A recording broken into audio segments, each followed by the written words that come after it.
Hi there, Equinox owners. Today in your 2020 Chevrolet Equinox, we're going to be taking a look at and showing you how to install Roadmaster's Direct Connect base plate. There's 5 main components you'll need when flat towing your vehicle behind your motorhome. You'll need your tow bar, which is the connection between your motorhome and your base plate. Your safety cables, which is a supplemental connection in addition to your tow bar. You'll need your base plate, which provides the connection point on your vehicle to attach your tow bar. You'll also need your diode wiring, which takes all the lighting signals from your motorhome and transfers them to the lights at the back of your vehicle so people behind you know your intentions when going down the road. And your supplemental braking system, which will apply the brakes in your vehicle whenever you hit the brakes in your motorhome, helping it come to a nice safe stop.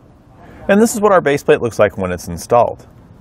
It's going to be behind our fascia with just the components we need to pass through that we're going to connect our tow bar and our safety cables to, as well as a location to mount all of the electrical components you'll need for your lighting and braking system. And I also like that this base plate provided a dedicated mounting location for the Breakaway switch. There are some base plates out there that don't offer this, and it's not a huge deal. You can usually put it over here where the electrical connectors are on most of your base plates, but then the Breakaway switch sticks out pretty far. Having its own dedicated one located further back gives it a much more appealing appearance. There are removable attachments that go in the circular openings on each side of the base plate, and this is where your tow bar actually attaches to. But I like that they're removable. They simply push in and twist to lock them into place, and here you've now got your attachment point.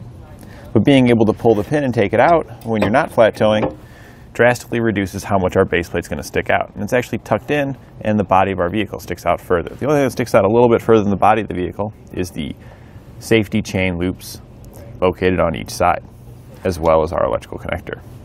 This base plate is custom designed for your Equinox, and you can see here how nicely it passes through our fascia here. There is some minor trimming required in order for it to pass through. You can see that on each side of our attachment points where our tow bar would hook up. This horizontal piece here does get in the way a little bit, but that's pretty minor. You can take that out with a pair of snips or a little cutoff wheel pretty easily. The entire base plate has a black powder coat finish on it to protect its steel construction from any rust or corrosion, ensuring that it'll last a long time, as well as match your finish and look good on the vehicle. When we're ready to attach our tow bar to our base plate, we just bring the arms down to line them up, and we need to ensure that we have the correct tow bar for our base plate. Any Roadmaster tow bar will connect directly to these base plates, but if you're using another manufacturer's, you may need to purchase adapters. We're using a tow bar from Blue Ox here, so we do have the Roadmaster adapters installed, which we sell here at etrailer.com. In addition to buying the adapter, I would also recommend that you purchase a set of pins, as they typically come included with your tow bar, not with your base plate, so you will still need these in order to get it attached. These are also available here at etrailer.com. But now that we've got it pulled down, we'll go ahead and remove the pin. The end simply slides in between our base plate attachment point. We'll then take the pin, slide it in until it comes out the other side. The small hole here will drop down through the base plate as well as the pin and lock it into place. We'll then repeat that over on the other side as well. Next, we're going to hook up our safety chains. You have safety chain loop openings on your base plate, so we're just going to slide the chain right into there, and then we'll hook the other end to the attachment point on our hitch. The only thing that you want to make sure you do is cross your chains, so I just hooked this to the driver's side on our vehicle, so we're going to hook it to the passenger side on our hitch.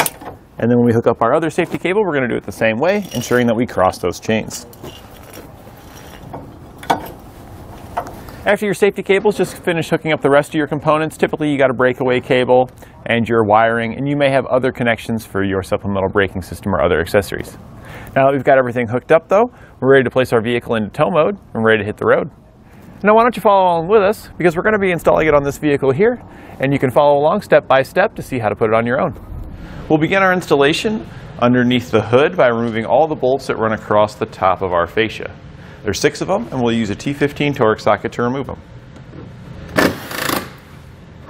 We can then come over to our headlight, and there are 2 bolts on the top we're going to need to remove. We'll use a 7mm socket, and we'll do this on each side. We're now on the fender liner on the driver's side, and right here where our fascia starts to meet the fender, we're going to remove all the bolts on the inside going down. There's a total of 5, and we're going to use a T15 Torx socket or bit to remove them.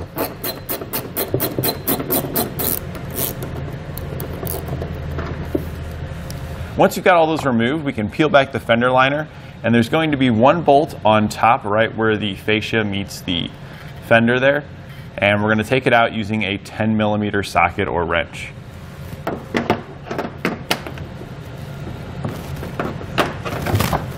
We can then peel back the fender liner, and right where the fascia meets the fender, you'll have a bolt on top we'll need to take out using a 7mm socket.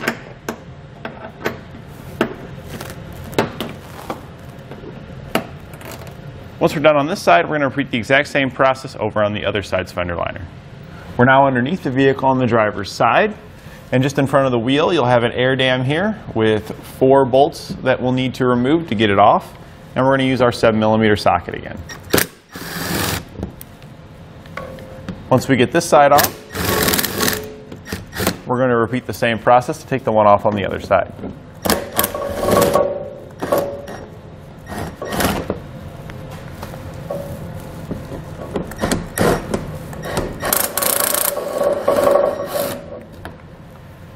We'll now need to take off the undershield located across the front here on the bottom. There's a total of 17 bolts that hold it on.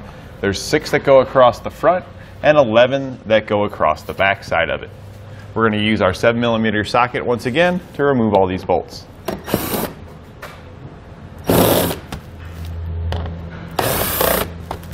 Once you remove your last bolt, you'll just slide it rearward a little bit, and then the whole panel will come down and we can set it aside.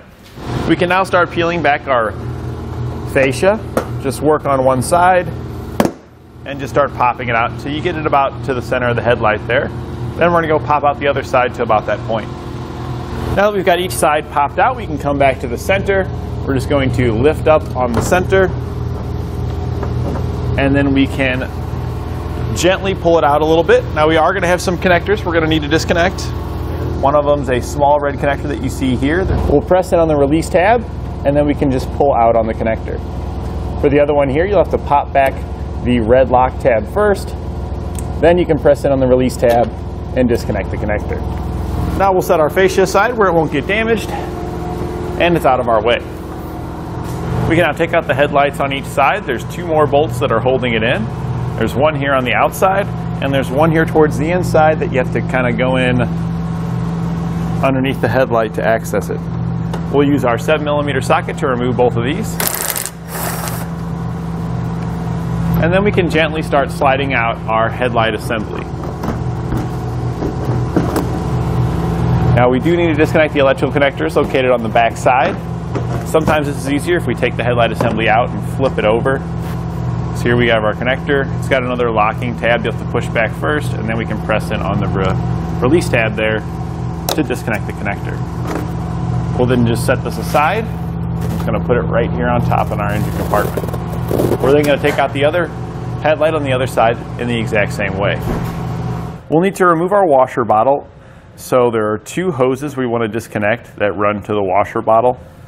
They're both found right here behind the fill neck. To disconnect them, you'll squeeze. You kind of see they're kind of an oval shaped here on the little connector. So you'll squeeze the outsides to make it more rounded. That will release it, and then we can just pull the 2 sections apart. We're going to do the same thing with the other hose that's located right here behind the fill neck as well.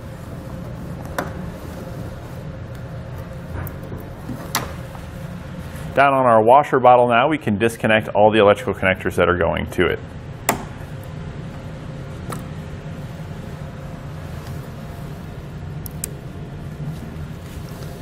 For the ones that don't have the locking tab, sometimes it's easier to use a screwdriver to assist you because you have to push upwards slightly on the release tab to disconnect these, just like that, where it pops up just a little bit and then it comes right out. We'll now remove the washer bottle. There's 2 bolts and 1 nut that hold it in, and we'll take those out with a 10mm socket.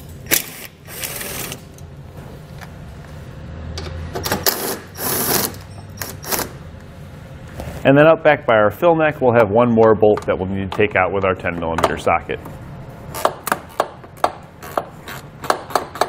We can then take the whole washer bottle assembly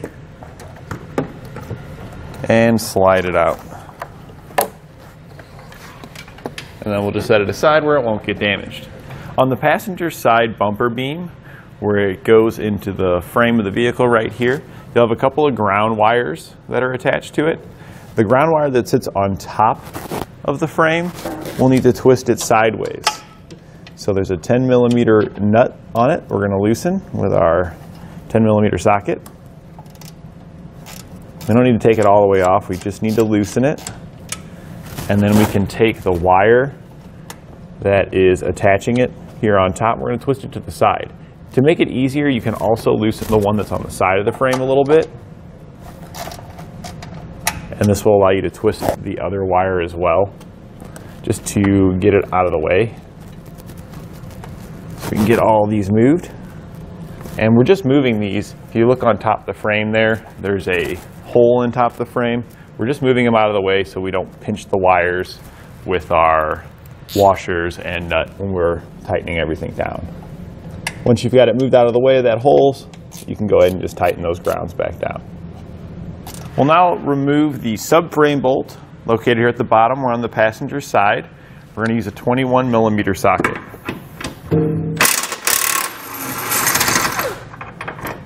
Once you've got that bolt removed, we're going to take the side plate for the passenger side here, and we're going to reinstall the bolt with the plate on it. You'll know you've got the passenger side plate if your tab here is faced towards the inside. So we'll sit up in here, and this little tab here on the inside will face towards the middle of the vehicle. Sometimes you gotta get your mount in place first, your side plate.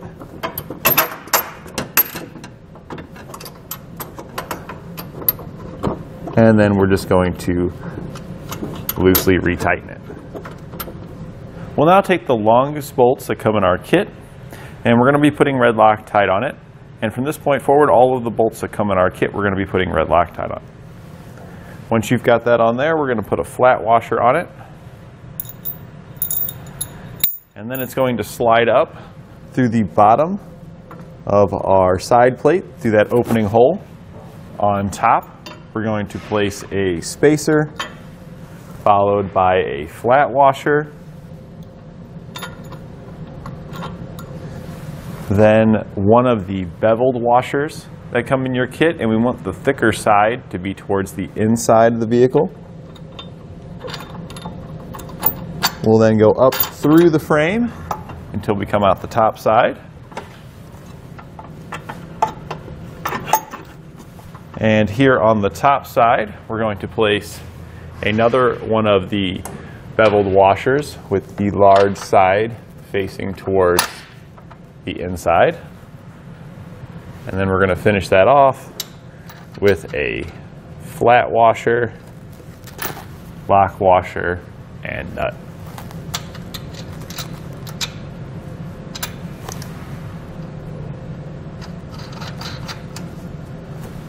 Now that we've got this side loosely installed, we're going to do the same process over on the other side. Now that we've got them loosely installed on each side, we're going to come back and tighten down our hardware. For the bolts that come in our kit, we're going to use a 19mm socket and wrench.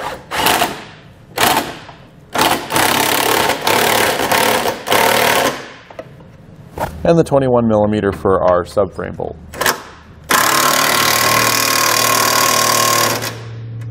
And then we can go back and torque the hardware to the specifications found in our instructions.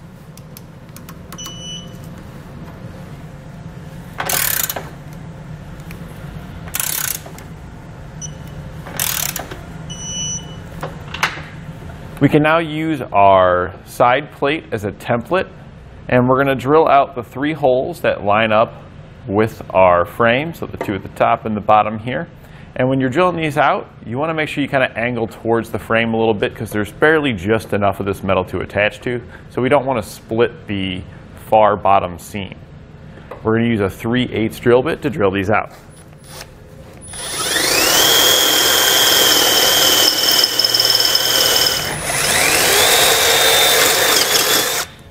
Now that we've got that hole drilled out, we're just going to repeat the same process for the 2 remaining holes on this side, and the 3 over on the other side.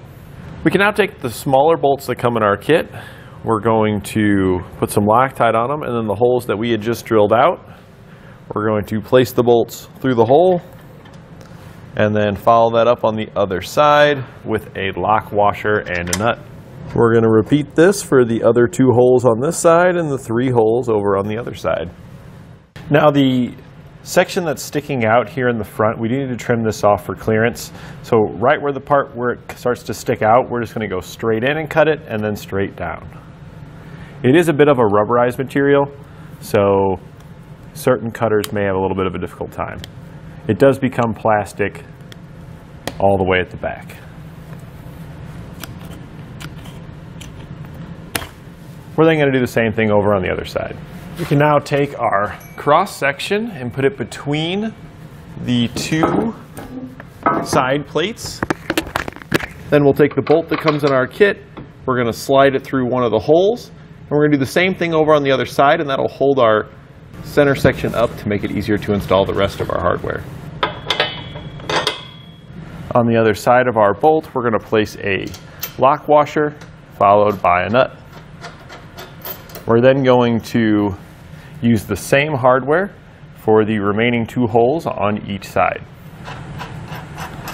We can now go back and tighten down our hardware. The smaller bolts, we're going to use a 15mm socket and wrench, and the larger bolts, we're going to use a 19mm socket and wrench.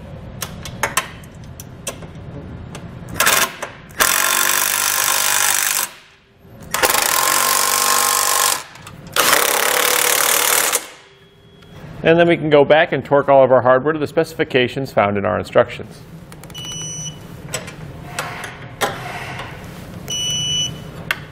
With our base plate all torqued down, the base plate installation is complete. You can go ahead and reinstall your components in reverse order of how to remove them.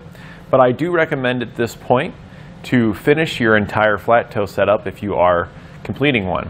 Because while the base plate is on, we've got our fascia removed, it's going to be a lot easier to get our braking system and our diode wiring and our other components installed while we've got this all out of the way. Now there is going to be a little bit of trimming that you may have to do on your fascia depending on the options you have.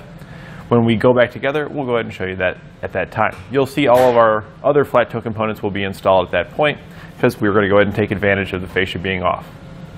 When putting our fascia back into place, we did have to do some minor trimming, and this may vary slightly depending upon your trim package, but where the openings are for the connection point for your tow bar, there is this little beam here that runs across. You will have to trim out a small section there for that to be able to pass through for the fascia to go back on. And you're just trimming this beam here. The vertical ones that kind of run up and down, you don't have to trim any of those, and this is the furthest one towards the outside where we trimmed out this horizontal section. Once you get it cut out on each side, the fascia should just go right back on as it'll slip right around those components. And that completes our installation of Roadmaster's Direct Connect base plate on our 2020 Chevrolet Equinox.